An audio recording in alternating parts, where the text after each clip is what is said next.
It's been 20 years since Harrodsburg police officer Regina Nichols was shot and killed in the line of duty, making her the first female Kentucky law enforcement officer to be killed on the job. Well, now the man convicted in her murder is up for parole. Claire Crouch has the message from those working to make sure he stays behind bars. I spoke to someone in the parole victim's office yesterday. Ernie Kelty still remembers every minute of the night Regina Nichols was killed. I was at home in the bed. I get the phone call from the dispatch telling me that we had two officers under fire.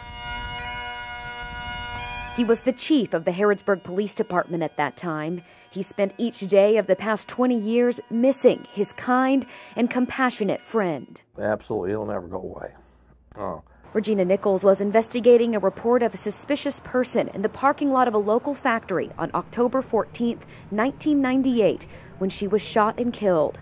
John Paul Works was sentenced to life in prison with the chance of parole, and now at the age of 42, he is eligible for release. I'm sure there will be people there at this parole hearing that will say that he served his time and that he's paid for his crime. Well, what sentence did Regina's family pay?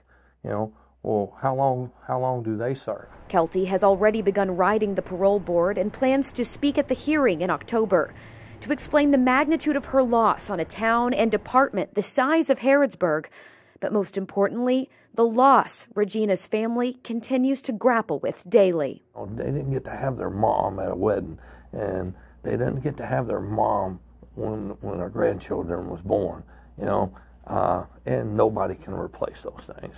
And those are the things I want them to know the most about. Covering the news in Mercer County, Claire Crouch, LEX 18 News. Nichols' daughter, Christina Crace, tells LEX 18, quote, "Regardless of his sentence, my mother's killer has taken so much from me and so much from our community." She is encouraging and welcoming anyone with a story or desire to see her mother's killer kept behind bars to send a written statement to the State Parole Board. The contact information is on our website, lex18.com.